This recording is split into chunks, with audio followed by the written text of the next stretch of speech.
Welcome to Penrose Learning, where we make understanding easy. In this video, I will help you make a PayPal account for a freelancer. You will begin by navigating to the official PayPal website, then look for the Sign Up button, often located at the top right corner. Carefully choose between a personal or a business account.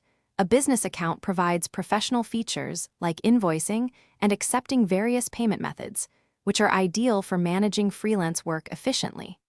This choice sets the foundation for your financial operations. Next, you will accurately enter your personal details, starting with your full legal name and a primary email address. Then, create a robust password that combines uppercase and lowercase letters, numbers, and symbols for maximum security. Provide your current phone number and home address, as these are essential for verification and compliance checks. You might also encounter a brief security check, like typing a few characters, to confirm you are not a robot.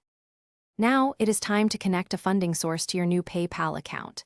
You can link your bank account by entering your routing number and account number, or securely connect a debit or credit card. For bank accounts, PayPal typically sends two small deposits, often just a few cents, to verify ownership.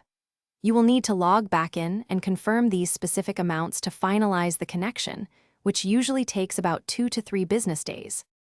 After linking your payment methods, take a moment to customize your business profile. Input your freelance business name, if you have one, and select your industry type from the given options.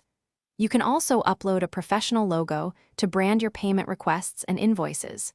Carefully review and accept the user agreement and privacy policy, ensuring you understand the terms. This step helps present a more professional image to your clients. Thanks for watching. If this was helpful, leave a like and consider subscribing. See you next time.